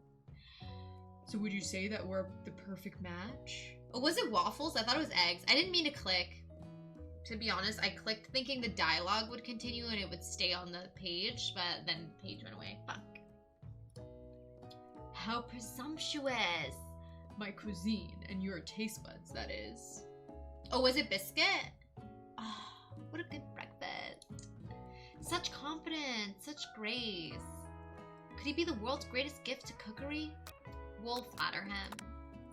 You know, I think we might make a great team.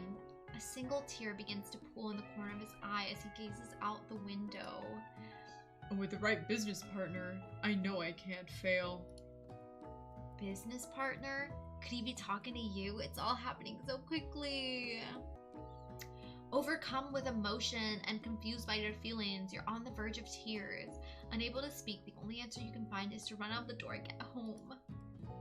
There's still one more day of school after all. The University of Cooking School Academy for Learning waits for no one. You get home to find something very surprising. Your best friend's there waiting for you. Where have you been? Because I had one heck of a night. I've been desperate to talk to you about it, but I couldn't find you. I got worried that something had happened to you. It's okay, but now that it turns out you're fine, I can finally get you up to speed on the saga of Miriam. Is this BTS? Sure, but you will not believe what happened to me after school yesterday. I went on a date. You on a date with Pop? I think I can believe that. Since I'd been partnered up with Pop, he asked me to go out with him. Yay! Of course, I told him you'd better harness those wild horses, young man. I'm not that kind of girl. But he was just interested in spending some one-on-one time together and getting to know me. So I said, yeah, sure. I could get to know the little guy. Long story short, he took me to his favorite shush house, but things quickly spiraled out of control. Did she just say shush house? As if that's a thing people just say? What is that even referring to? That's my question. What the heck is a shush house? And now I'm not really sure where we stand. You don't give Miriam time to tell her whole story, however. Bottling up the details of your own night is just too much to bear. And I went on a date too. Back to Colonel Sanders' house where I spent the night with him. You what? Nothing happened. With emotional connection? Wowzers. Miriam tells you to move on from this whole Colonel Sanders obsession and focus on school? If being obsessed with Colonel Sanders is wrong, you don't want to be right. After a short argument, you both agree to go your separate ways. What a bad friend! When you arrive at school, you encounter your rivals in the quad. Oh my god. You can tell from a distance that they're picking on Pop, though he himself might not quite grasp that fact. Because, you know, he's Pop. What's a swirly? It sounds delicious. It's great. I'll order you up one right away. I'll have my swirly with sprinkles, please. Sprinkles is a dog and a treat. You can get your swirly dip, too. Why don't you pick on someone your own size? Because I'm literally the biggest person at this school. There's that horse that Colonel Sanders rides to school, but who would dare pick on such a gentle and beautiful creature? You got some nerve, Claude, suggesting I pick on a defenseless horse. Now you're twisting my words, and I want to have it. You clench your fist, but the injury from yesterday's mixer accident makes you wince with pain. Doesn't look like you can go on cooking like that. Might as well just give up. I'll never give up, ever. Colonel Sanders arrives just as it appears things are close to boiling over. A naturally intuitive person, he senses that something's been going on. Is everyone excited for the final day of school? Claude, how's that hand feeling? I'm sure you'll be back in fighting form by this afternoon. Aren't you concerned about my hands, Colonel? Yesterday, I almost broke a nail winning so hard. Technically, I don't believe a winner was decided, but your presentation was quite impressive. What is he doing? Complimenting her. What a rider try. What a fucking hoe. But what about the flavor of my delicate, warm, gooey chocolate sauce? It was clear that you're passionate about how your food is received. That's a lot of words to say. It was bland. Excuse me, Claude. I'm more than capable enough to speak for myself. Maybe you could tell me more of your thoughts as we walk into class, Colonel. I'm always interested in discussing the fine art of food. See you Inside, Claude. For real. Annoyed by Colonel Sanders' inability to see Ashley for who you know she really is, you walk across the quad to get some distance. In an attempt to distract yourself from how slighted you feel by that interaction with Ashley, you take out the spell book you recovered yesterday and start flipping through the pages. Whoa, that's that book! It looks like bad news. It's just something I found lying around. It would appear to be some sort of grimoire, but I don't really believe in that magic stuff. A grimoire? Like a book of spells? I don't know. Who would spend so much time decorating a magic book if it weren't really powerful? I can think of one surefire way to find out. You open to a page covered with arcane warnings. Cast only in case of extreme emergency, it says around the edges of the page. I could use this spell here that says it will erase anyone I choose from all of my memories. If I scrub out Colonel Sanders, it would probably help me focus better on the upcoming final exam. That's way drastic. Couldn't you do something else, like anything else, not rooted in dark magic? Maybe tie a string around your finger? Okay, fine. It is drastic. But desperate times call for desperate measures. You've got a memory erasing spell sitting right in front of you, and a pretty good excuse to try it out. I'm gonna do it. Begin to recite the spell, but you stumble on the words, and the only effect it seems to have is to make you forget what it is you were doing. Oh, right. After looking at the page again, it comes rushing back to you. You've got a memory erasing spell sitting right... Hello? Oh, it's just gonna take me in a circle, so I just have to not do it. It just takes you in a circle. Like, it just says, as you're reading it, you forget what you're doing, and you look back, you cast a spell, and it just does it in a circle. You take your friend's advice to put the book away. It's almost time for class. Sprinkles is already in the room, waiting for the students to arrive. He clears his voice to make a quick announcement. I want you all to know, I feel something of a dog moment coming on. But I assure you, it's nothing to be afraid of. His cute little nose scrunches up and he begins to breathe quickly. He must be hungry. Dogs be rather unpredictable. Wait to see what happens. I think I'm gonna pick wait. Sprinkle stops in his tracks. He focuses in on the window. The room is deadly silent. When you follow his gaze, you see a tiny orange squirrel perched on the cherry tree outside. Sprinkles turns feral and runs to the window of the classroom. He begins barking uncontrollably at the squirrel outside. Terrence! I told you never to come back here, Terrence! I will destroy you, Terrence! Sprinkles is barking ferociously, drool flying off of his face. The squirrel looks over, but he doesn't say anything back. You wonder, is that even a talking squirrel? Who named him Terrence? You'd better not show your chubby cheeks around here ever again. After Sprinkles is satisfied that his presence has been felt by not only Terrence, but any other squirrel in hearing distance, he returns to his professorial tone. I apologize for the outburst. This actually brings up an important point. Thank you, Claude, for reminding me to dole out this indispensable bit of wisdom. You see... But before he can go any further, Miriam's love drama spills over into the class. Sprinkles is interrupted by sad whimpering coming from the back of the room. I told you to save it for after class. But I miss you. We went on one date, Pop. How can you miss me when I'm right here? Pop's voice quivers as he pleads his case to Miriam. Every time I blink, you go away again. That's a really cute thing to say. Miriam, what happened between you and Pop? I got her in trouble, and now she's mad at me. I didn't just get in trouble. I got yelled at by Pop's mother, who blames me for getting him banned from every museum we set foot in. Oh, so that's what you meant by shush house. Pop, we went on one date. We're over. And it meant so much to me that I made this for you. Too hurt to go on arguing, Pop leaves his creation behind and runs out of the room. Why would she want this? This is so gross. Nothing like a loud public breakup to cast a pall over the final day of school. Well, that was unfortunate. But we mustn't be distracted from what lies ahead. The final competition showdown challenge exam. I'm still working on the title, but I think you get it. Test time approaches. See you all in the arena. Before you can think about your upcoming competition, there's a very beautiful soul nearby in need of a pep talk. Hey Miriam, are you okay? Okay.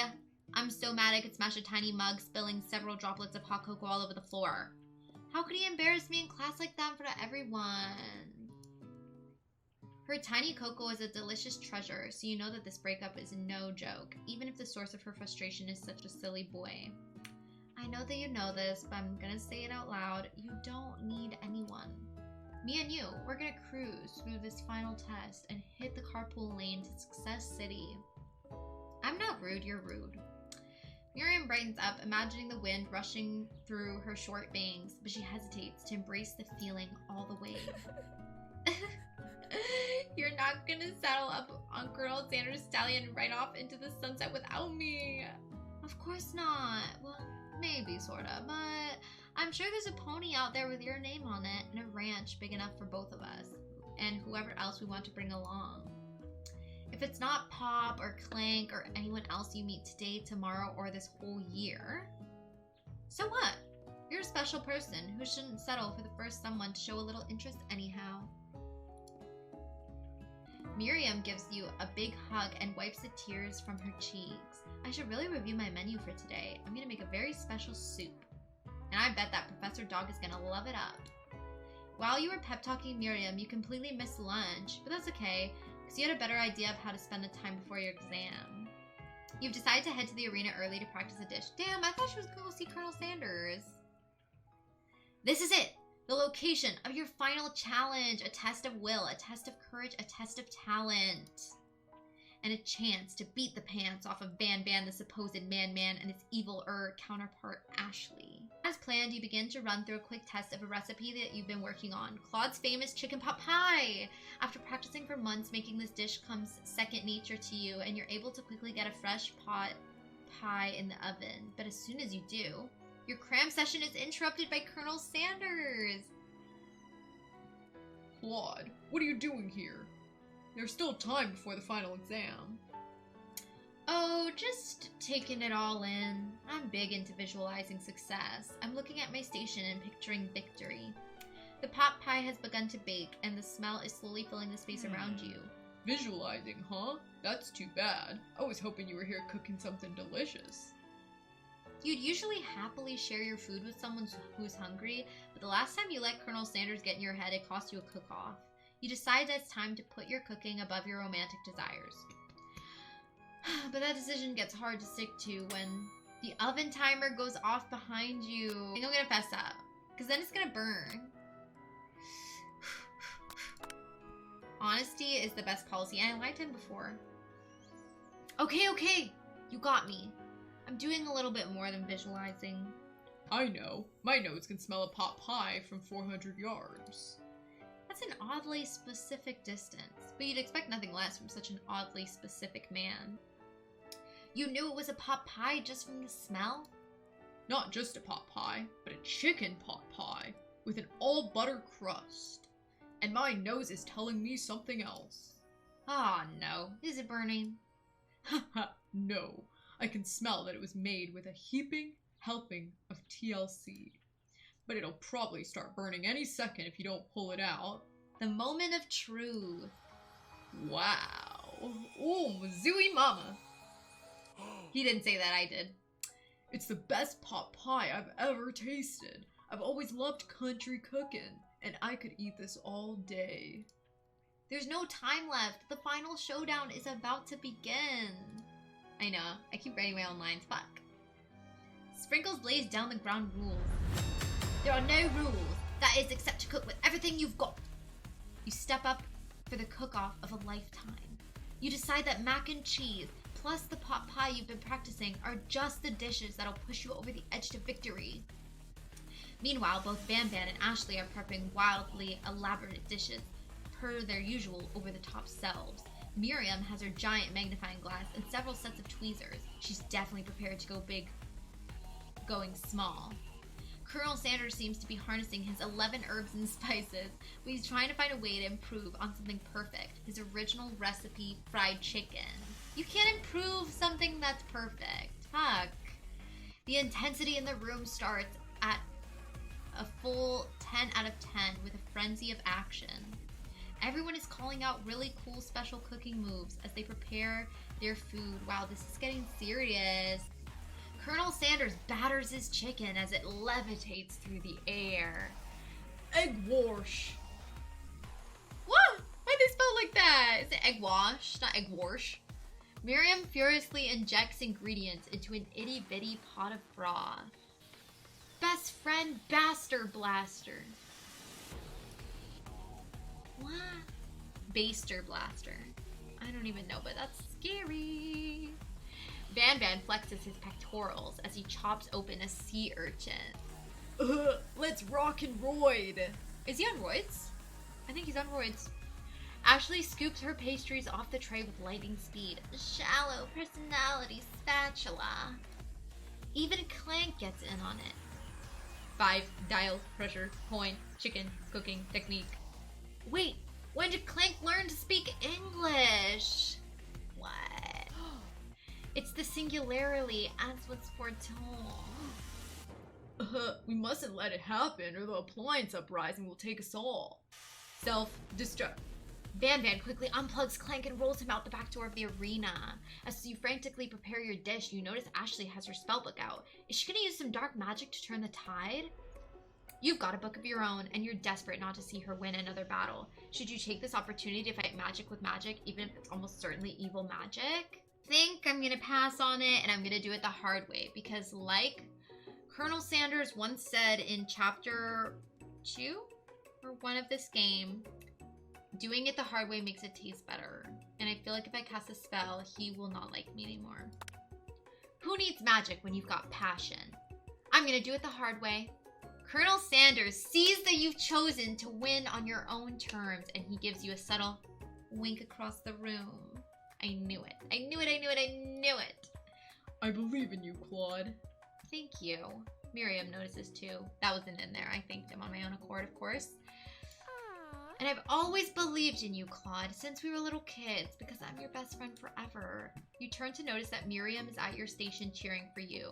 Miriam, what about your dish? If you're here cheering, who's cooking? Tiny food, short cooking time. I'm actually already done, so I thought I'd help you. Oh, that's sweet, but Miriam tosses a handful of spices directly into your boiling noodles. It's the secret ingredient. However, she doesn't know that you lied and the ingredient was made up. And where in the world did you get I am nude from, psycho? The boiling pot explodes. They didn't say psycho, I did. Sending Miriam flying backwards. The watery noodles begin to swirl in the air, bubbling up into a dark cloud that thickens and congeals before your very eyes. It is I, Steve, the smoke monster. Oh, for the love of God, how many are there? Steve? Wait, what happened to Gorko? You're not here to battle me, are you? Are you serious? We smoke monsters are many. I make Gorgo at the day off. But you have conjured Steve, and I hate tomato. So I'd say you're doing pretty alright. Oh, hey, you're in the middle of a cooking competition. I love this stuff. It's better than TV. You crazy kids, and your culinary skills really impress me. Mind if I hang out? I'm sorry, Steve, but I'm kind of in the middle of something. Do you mind? Go the fuck away! I'm trying to cook. And my best friend and the spork monster, everyone's ruining it. Steve the spork monster notices that you've got the grimoire stashed beneath your cooking station. I see what you're up to. Grisco has some magical items and accidentally summoned me, huh? Huh, yeah, you guessed it, sorta. If you're here, would you mind tossing me some fresh noodles in a pot of salted water? I'd love to. I've always wanted to be a top chef, actually. You know, but I was just a little spoke back in the old country.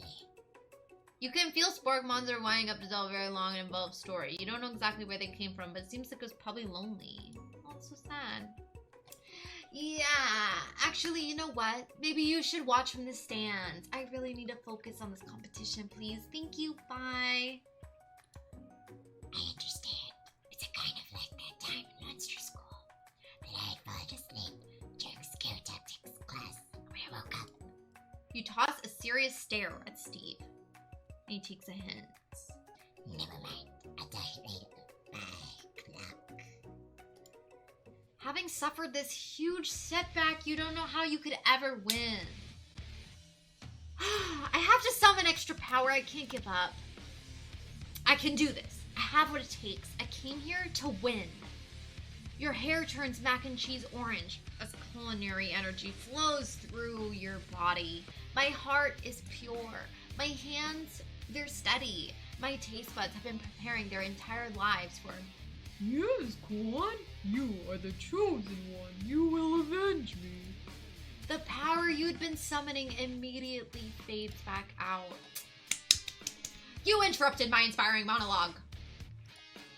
Sorry. My heart is pure, my hands are steady, my taste buds have been preparing their entire lives for this moment. I will show the world my cookery. You begin to levitate off of the ground. Energy courses through your body. You know that with this power you can do anything except turn back time, which would be super useful because while you were powering up, your chicken pot pie overcooked in the oven and can't be served. But don't worry, dear Claude. You may have suffered some setbacks, but all is not lost. Impressed with your fortitude, Colonel Sanders decides that you've earned his support. I've been watching you today, and I must say, I'm truly impressed. You've been thinking on your feet and rolling with the punches. He steps up to your station and stands right beside you. I'm here to help. All you would manage to make is mac and cheese. Time is almost up, so you're gonna need it. But Colonel Sanders, what about the test?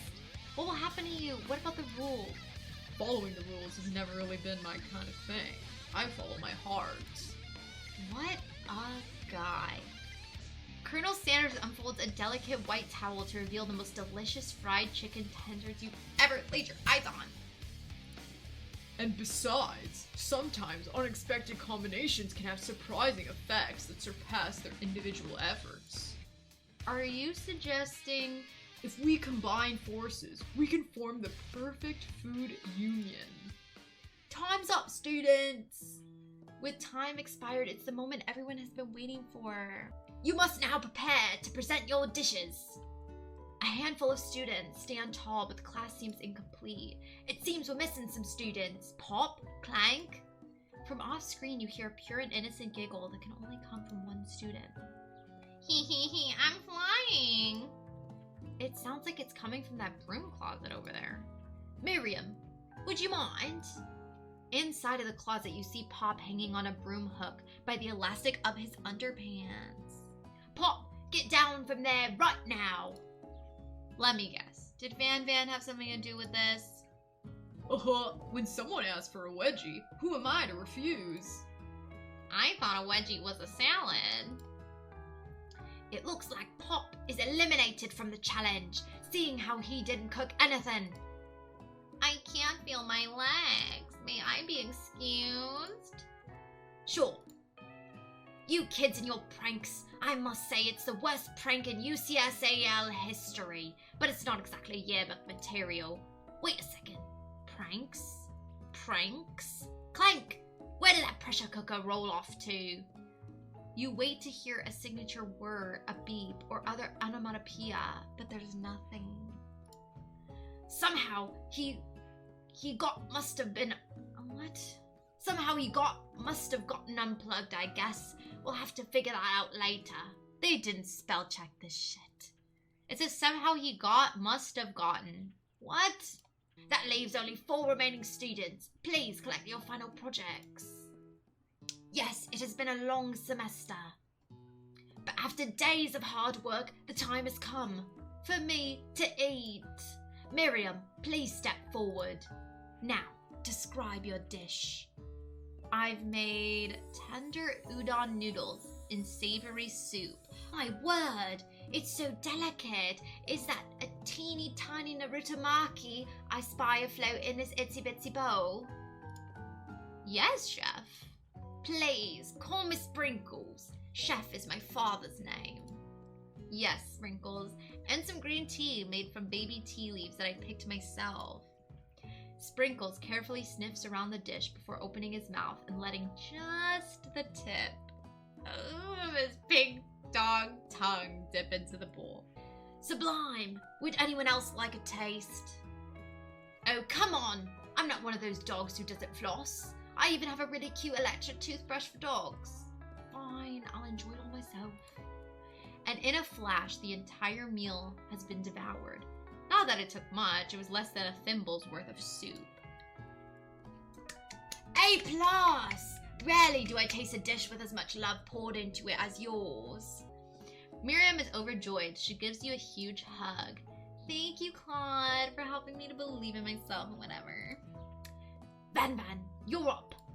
Now, describe your dish. I made uni over smooth egg custard in an axe-hewn urchin shell, topped with caviar. Did you skewer one type of urchin with spines from a second different colored type of urchin? Yes, Sprinkles. A bit much, don't you think? That's exactly why I did it. A bit much. It's kind of my brand. Doesn't it look cool? Sprinkles leans in to sniff the uni, but he can't get his nose close on account of all the spikes. He begins to paw at it erratically, causing the custard to slosh around. Woof, woof. Please be gentle with my cuisine, dude. Grrr. Finally, Sprinkles goes all in, tongue first, but he can't get past all the needles. He reels back his tongue. It's poked and prodded. Youch! My tongue. The professor appears to be having an allergic reaction to the sting. I can't eat this. It keepeth poking my tongue. Disqualified! A stunning turn of events. Who would have thought that serving food in a bowl made of needles could make it difficult to eat? Dejected. Van does not go gentle into the night. Disqualified for glamour? Don't discount simplicity. This isn't the last you've heard of me, Pasha. Before forcing us to endure his swollen tongue for another moment, Sprinkles graciously laps up a bowl of milk. I know. Yeah, I'm a dog and I drink milk. Get over it. Sometimes it helps calm my agitated tongue. Next student! Ashley, it's time to step up. Now, describe your dish. I made orange blossom Turkish delight in a light rosewater syrup, topped with French meringue and connected by sugar glass. That actually doesn't sound too bad.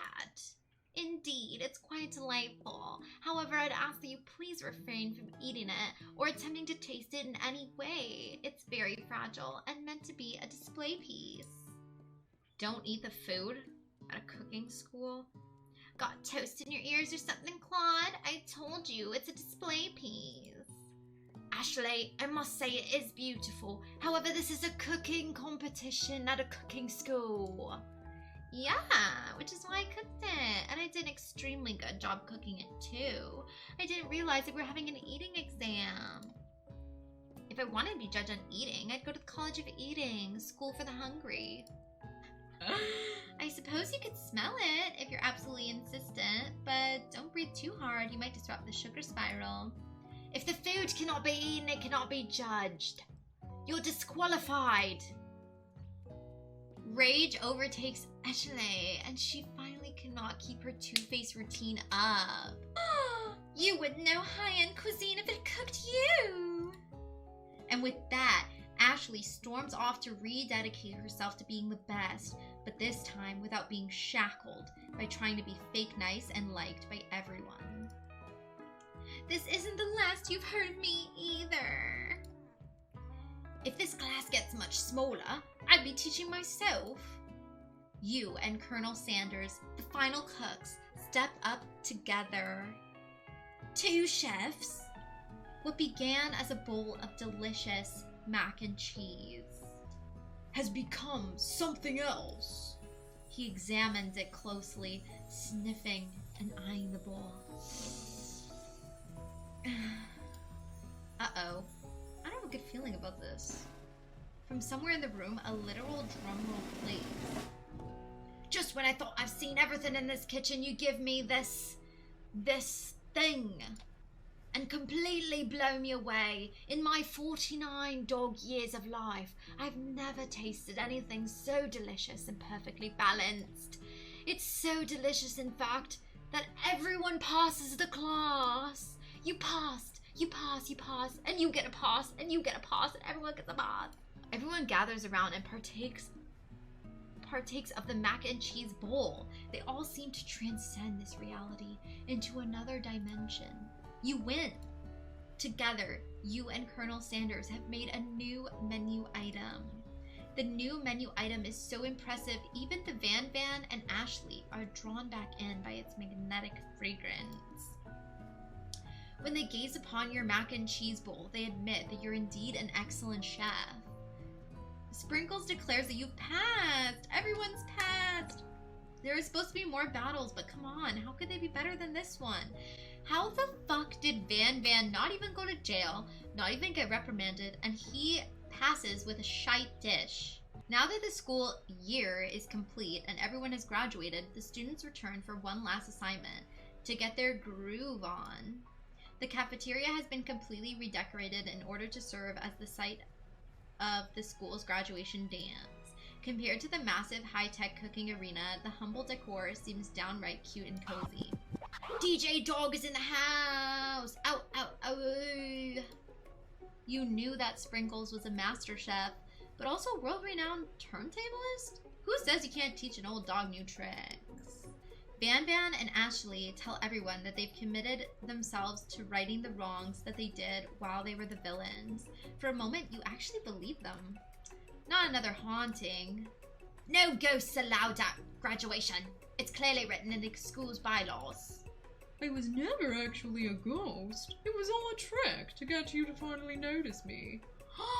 He didn't even really die? He didn't even die! That's so fake, you pretend to die. Oh, amusing. And now that everyone's together... It's the Spork Monster. He's totally mellowed out. Okay, now I feel like he needs to change his voice, because now he's not the Spork Monster anymore. What should I do? Everyone, the Spork Monster is no more. From here out, I'll prefer that everyone refer to me by my new name, the Party Monster. Student tries to finish what he has to say, but everyone's too wrapped up talking to Spork. Sorry, Party Monster. Dejected, student walks off. Bye-bye. Maybe things didn't work out for Miriam romantically, but she found the love in her cooking, and you know she's gonna do great. A red carpet rolls out across the floor of the ballroom. It's like a Hollywood movie premiere. What could command such an entrance? It's Pop! He's arrived late to the dance, but apparently for good reason. Walking the carpet, you see perched atop his dirty chef's hat. A crown? Welcome back, Pop. I know you weren't able to complete the final exam and accept your diploma, so we had it mailed directly to your father. We figured it was the least we could do for the school's dean. Oh, now I get it. And we get a new wing on the school, not to mention the honor of educating the son of the chancellor of such and such. Miriam, will you be my lady king? What an incredible turn of events. An offer to join the royal family. I'm sorry, Pop, but I'm not interested. Not now, at least. I've got so much to do with my life. A twist on a twist? So many more 3-day universities to attend. So many tiny foods to meticulously sculpt and then watch get accidentally blown away by a single sneeze. Okie dokie. Artichokey. The music of the dance is interrupted by the sound of sparking and electrical hissing. It's Clank, who's arrived late to the dance. Now that I have graduated, I can reveal my truth. Whoa, he's still doing the talking thing. I am Clank, and I am not of this earth. I am actually from a faraway planet in another dimension. What?